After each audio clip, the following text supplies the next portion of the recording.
Hai guys, jadi di sini saya sedang bersama Bu Septi.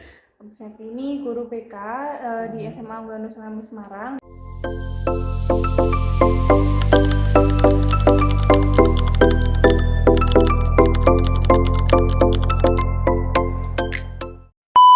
Dan kita di sini akan membahas tentang pentingnya kesehatan mental bagi remaja.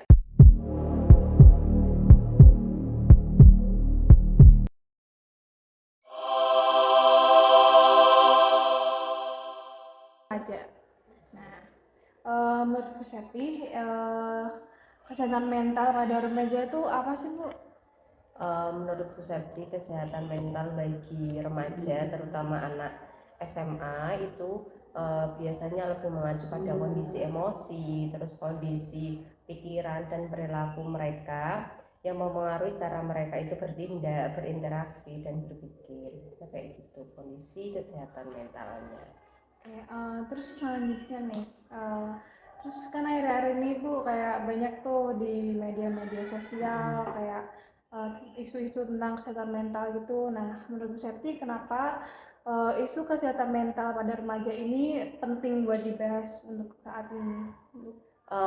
Menurut Bu Septi, karena kalau mereka mendapat isu itu terus mereka dibiarkan, jadi kayak nanti mereka akan meniru meskipun mungkin tidak terjadi di lingkungan SMA. Jadi harus dikasih apa namanya materi, harus dikasih bimbingan bahwa ini tuh yang baik, bahwa ini yang enggak.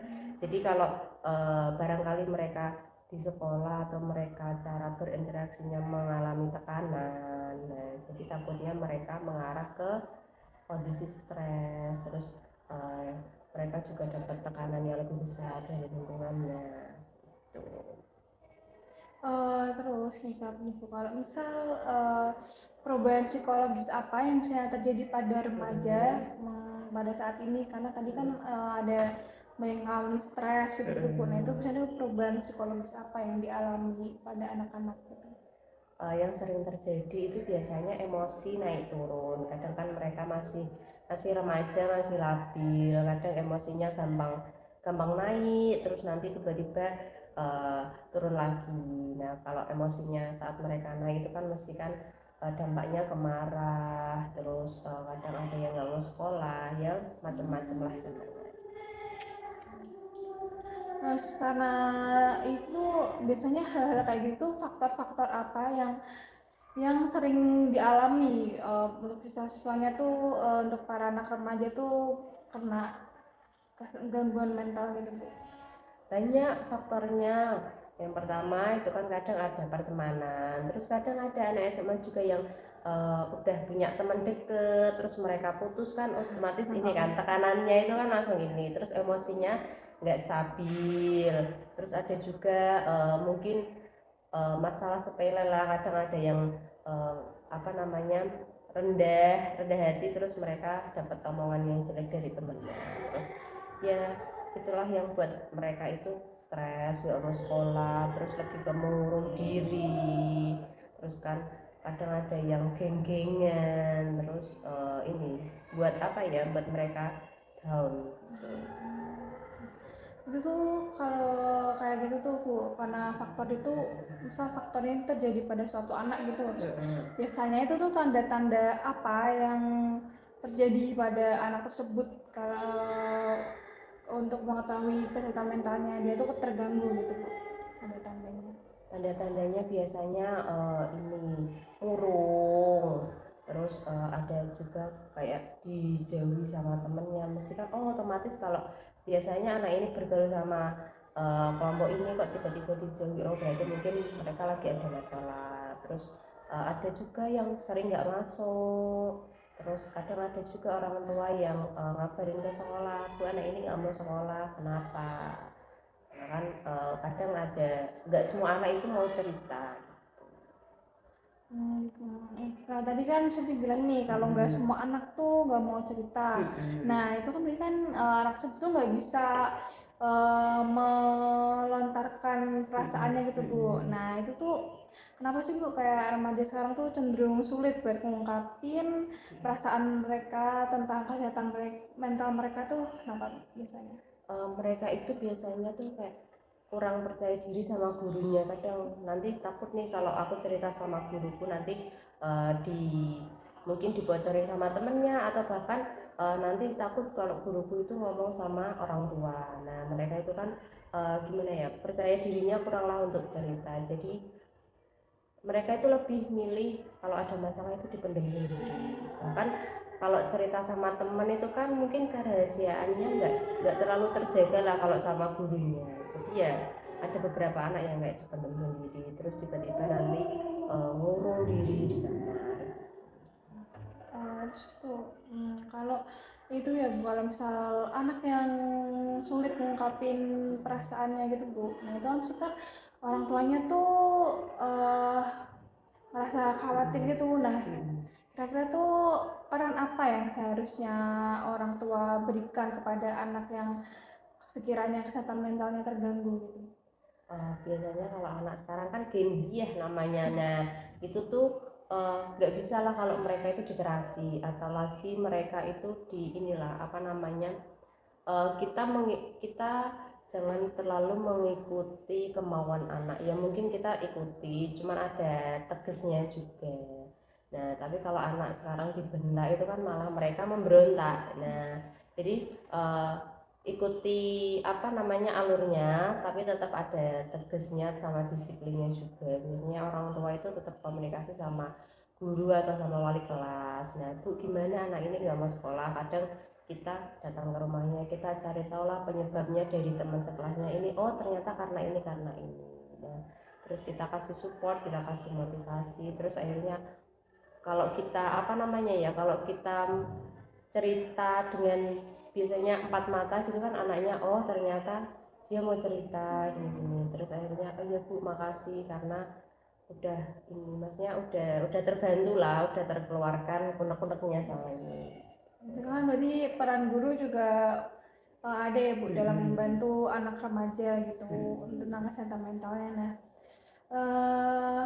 kira-kira tuh kebiasaan keluarga yang bisa mendukung kesehatan mental anak tuh apa ya sih Bu?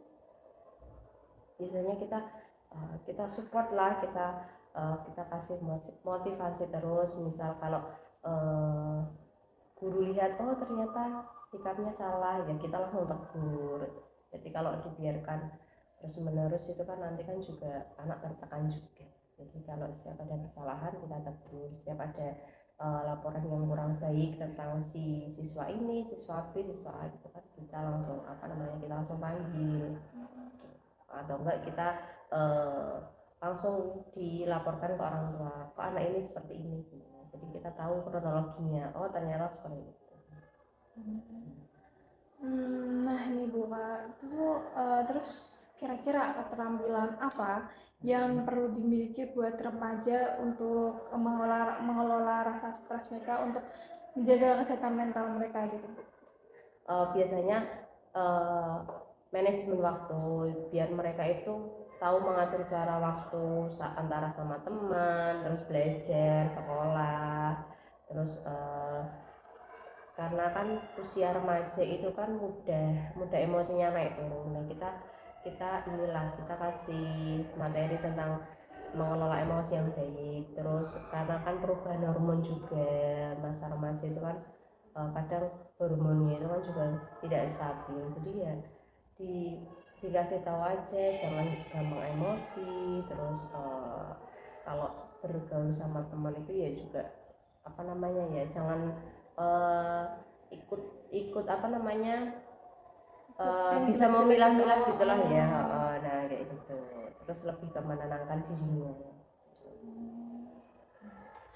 Terus itu kan kalau zaman sekarang itu kan ini ya Bu, kayak orang-orang tuh sering memandang remaja-remaja yang kena kesehatan mentalnya terganggu gitu tuh kayak lemah, terus kayak ya pokoknya dapat diskriminasi sosial gitu Bu. Nah kira-kira gimana sih cara bantu para remaja yang sekiranya kesehatan mental terganggu itu buat mencari bantuan profesional biar mereka tuh nggak takut sama stigma masyarakat gitu yang memandang mereka lemah atau gimana-gimana gitu Bu?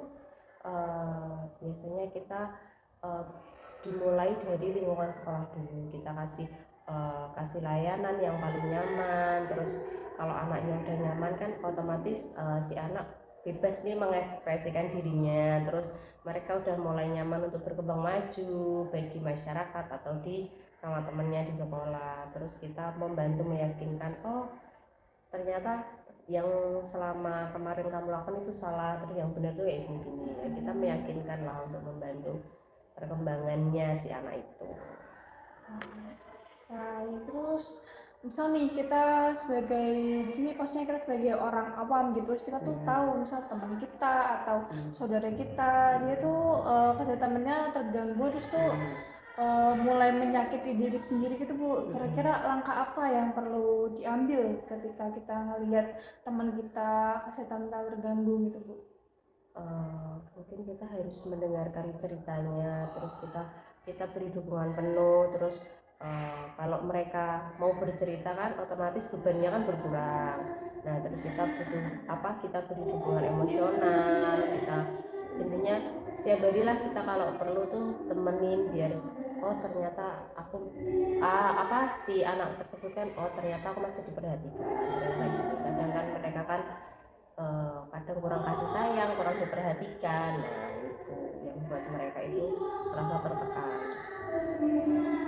Terus tadi yang bahas tentang stigma masyarakat tentang kesehatan mental itu, kira-kira kenapa sih Bu orang-orang tuh sering memandang kesehatan mental kayak sebagai penyakit yang bikin anak-anak remaja lemah gitu Bu, kayak stigma masyarakat yang buruk tentang kesehatan mental tuh kira-kira kenapa tuh Bu? Mungkin orang masyarakat nih ya, orang itu kan nggak tahu nih, oh kok ternyata anak itu kayak gitu. Kita nggak tahu oh ternyata sebabnya mungkin di sekolah dia nggak bisa menyesuaikan diri. Oh mungkin ternyata dia ada masalah di keluarga, terus jadi anaknya itu kan cenderung stres, cenderung ini. Nah untuk meyakinkan ke masyarakat, oh berarti karena kan nggak semua orang itu oh ternyata anak ini butuh bimbingan, oh ternyata anak ini butuh ini. Nah jadi tidak semua kesehatan mental itu mempunyai peran negatif gitulah ya. Jadi kita harus tahulah kronologinya seperti apa, sebab akibatnya gimana. Jangan langsung mengejat oh ternyata ini kena kesehatan mental. Nah terus nih Bu, kira-kira kita nih karena untuk remaja-remaja yang di luar sana Bu, kira-kira kebiasaan apa yang bisa dilakukan buat remaja-remaja zaman sekarang tuh biar mereka tuh menjaga kesehatan mentalnya gitu? Mungkin manajemen waktu, tidur yang cukup. Terus mungkin mereka bisa membedakan ini kan Senin sampai Jumat sekolah, berarti mungkin waktu bermainnya bisa ditekankan lagi. Mungkin jam 7 malam mereka udah di rumah. Kalau enggak mungkin ada waktu nih dari Sabtu Minggu, berarti mereka bisa main di 2 hari itu. Dan terus ini mereka itu bisa pilih-pilih temen lah ya, oh ini temen yang baik, ini temen yang jelek. Terus makan yang teratur. Terus sekarang juga ada 7 kebiasaan anak Indonesia hebat. Nah itu bisa diterapkan lah sama mereka. Oke. Nah terus kan dari ini ya Bu, dari remajanya gitu. Kalau misalnya kita nih dari lingkungan anak remajanya itu tuh kira-kira gimana sih kita cara membangun lingkungan yang aman dan damai yang nyaman buat remaja-remaja zaman sekarang biar mereka kesehatan mentalnya tetap terjaga. Yang pastinya yang pertama itu komunikasi yang jujur antara orang tua sama si anak ini. Terus yang kedua kita itu memberikan kebebasan ruang lah, seperti waktu mereka di masyarakat kan ada Karang Taruna ya. Nah itu dia bisa mengekspresikan perasaannya, atau mungkin dia bisa mengalihkan, misal di sekolah dia ada permasalahan.